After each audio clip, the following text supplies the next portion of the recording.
Salut à tous, je vous retrouve dans cette nouvelle vidéo pour vous faire 5 tutos Fimo qui vont être des idées, tests et revues sur les pochoirs pâte polymère graines créatives.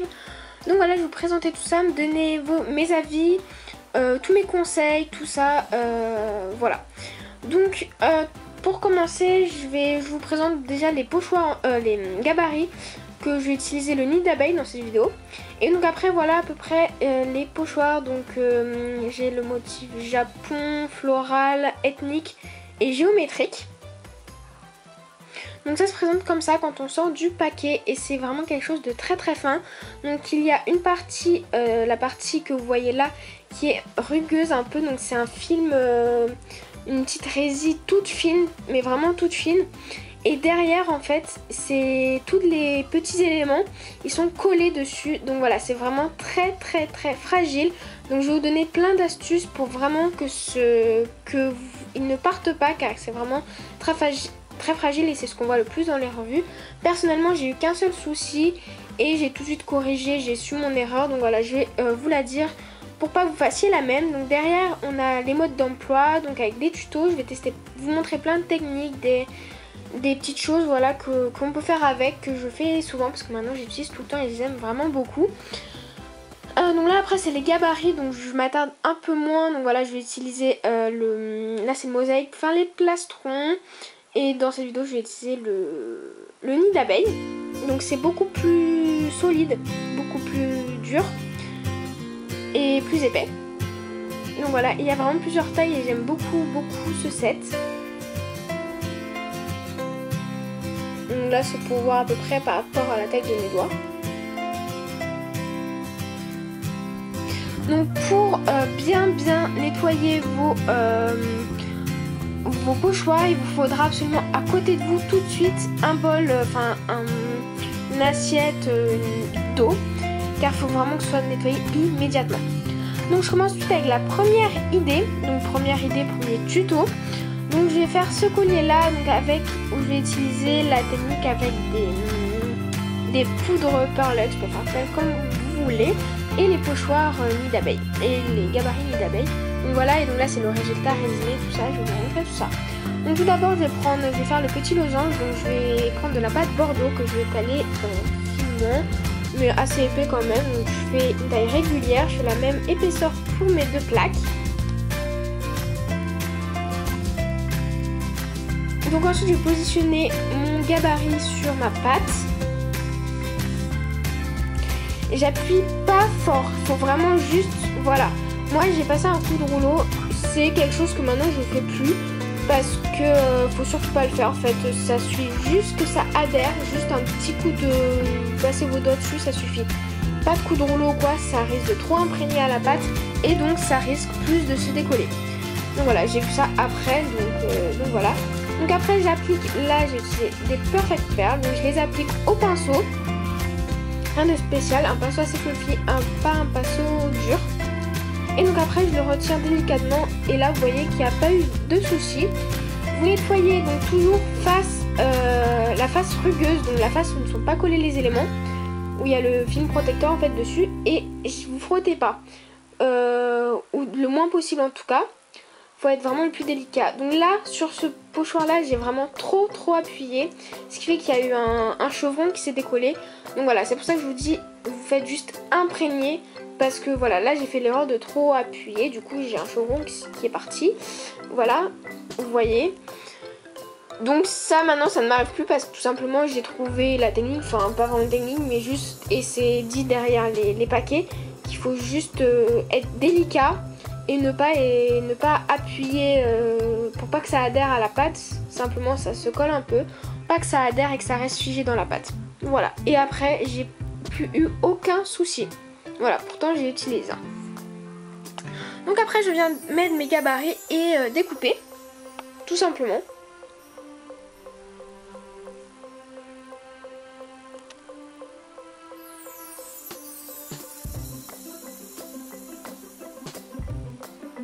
Donc je retire l'excédent et je viens faire mes trous pour pouvoir monter mes créations.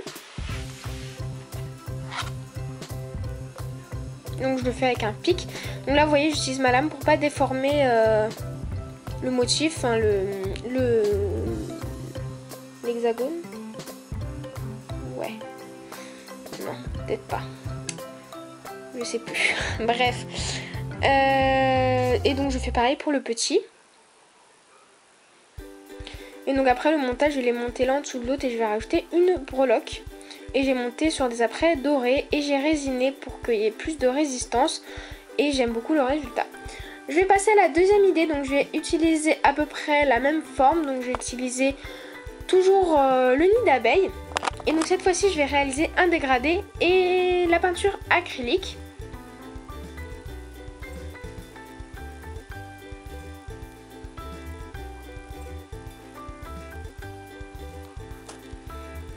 Donc je viens réaliser un dégradé avec les mêmes pâtes, donc la pâte poudre rosée et la pâte bordeaux.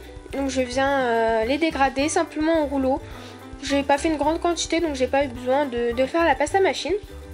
Après c'était trop fin, du coup je suis venue poser sur le mélange de ces deux couleurs tout simplement avec les restes. Et donc ça me donne deux plaques, une plaque assez épaisse. Donc après je suis venue marquer un peu juste vite fait le gabarit. Donc voilà, j'ai juste la démarcation. Voilà, il y a ma tête dedans. Bref voilà, je viens mettre ensuite ma peinture acrylique dessus. Et je viens racler, donc là c'est une carte toute blanche assez rigide.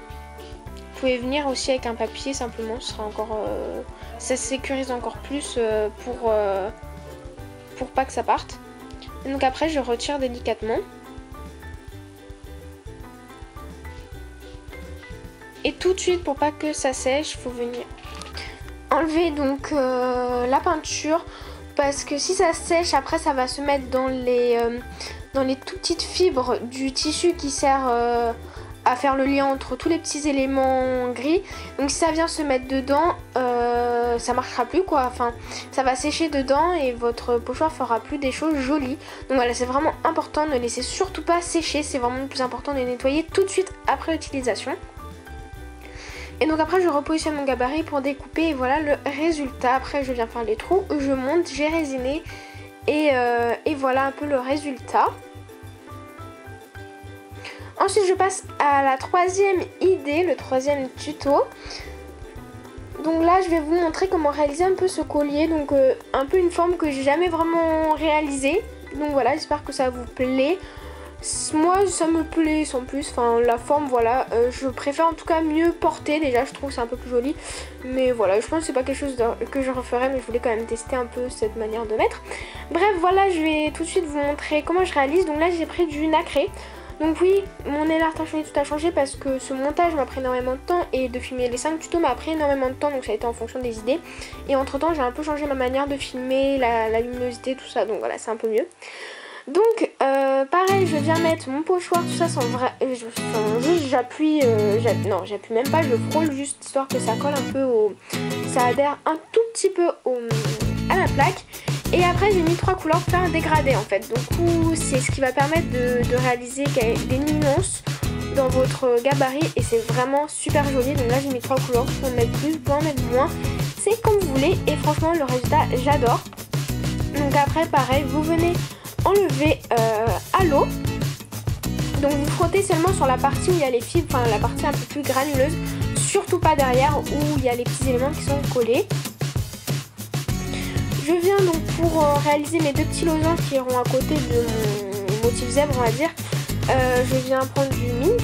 Donc après j'enlève, donc elle était très sèche ma pâte, ça c'est vu, elle commence à s'effriter. Et voilà, et après donc là je viens découper mon losange. Donc j'utilise, comme vous avez vu, du papier film. Et donc là voilà, ça donne ça, donc à peu près comment je vais mettre. Du coup j'ai fait les trous, j'ai mis également un œillet. Donc je place à peu près comme je veux que ce soit avec les anneaux pour que je sois bien droit quand on met les anneaux. Donc ma petite technique pour pas que ça se déforme, moi je remets l'emporte-pièce et je viens faire mon trou, comme ça la pâte est poussée contre l'emporte-pièce et ça ne se déforme pas. Voilà, c'est vraiment ma petite technique, petit conseil que je peux vous donner. Donc voilà le résultat une fois monté et verni, enfin résiné comme vous voulez. À vous de voir. Donc je passe à la quatrième idée Et donc pour cela, je vais faire entre guillemets un dégradé, enfin des nuances de couleurs tout simplement, avec des perlex, ouais là j'ai utilisé des perlex, donc voilà, ça crée différentes couleurs, vous n'êtes pas obligé de faire uni, donc voilà. J'ai fait également les boucles d'oreilles pour aller avec, et donc je vais tout de suite vous montrer tout ça. Donc pour commencer, j'ai pris de la pâte noire, je viens l'étaler au rouleau comme d'habitude. Vous pouvez vous aider du coup de 2 bâtonnets d'esquimaux pour faire le gabarit. Pareil, je n'applique pas du tout. Et après, j'ai sélectionné mes 3 couleurs. Je viens avec un petit pinceau assez petit.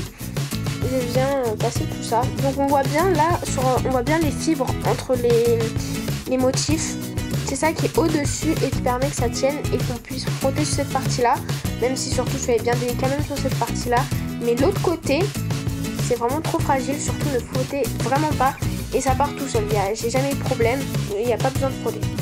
Voilà, c'est juste un petit rappel. Et donc là je viens mettre par tâche toutes mes couleurs de même manière qu'on applique des perlex normalement. Et voilà, le résultat, c'est vraiment un résultat très fin. Surtout faites attention avec les perlex de ne pas mettre vos doigts dessus.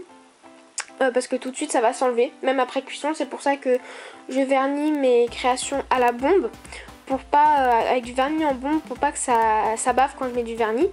Et après je résine par dessus, voilà. Ou alors je résine pas, c'est comme vous voulez. En tout cas moi j'ai verni et résiné pour pas que les pigments viennent dans la résine et que ce soit moins net tout simplement. Donc voilà, c'est une petite astuce pareil. Donc après pour mettre mes œillets, donc je mets l'œillet comme vous avez vu, je le retire, l'excédent de pâte qui est à l'intérieur. Je viens mettre de la fimo liquide et je le remets. Ça me permet d'avoir un trou, que ce soit solide et voilà. Donc je vous avais déjà montré comment je mets des œillets dans d'autres tutos, mais je le remontre pour ceux qui ne suivent que depuis maintenant, qui voient cette vidéo au passage. Et donc voilà le résultat, j'espère vraiment que ça vous plaît. Et maintenant je passe à la 5e idée qui est vraiment un test qui est pour moi pas très concluant. Donc en fait c'est un test en mettant du vernis brillant sur de la pâte pas cuite. Du coup peut-être essayer avec de la pâte cuite, ça adhérera peut-être mieux du coup. Peut-être parce que le vernis passe en cuisson. Pour que ce soit plus brillant ça peut passer en cuisson. Mais je vais le tester après cuisson ce que ça donne. Et franchement c'est pas top, je vous conseille pas. Donc j'ai pris la laque de finition Grade Créative qui est vraiment mon vernis préféré, car il est vraiment ultra glossy. Du coup quand vous faites sur une pâte cuite, sur une pâte cuite, c'est vraiment hyper compliqué parce que ça bouge. Du coup voilà, je vous conseille pas du tout.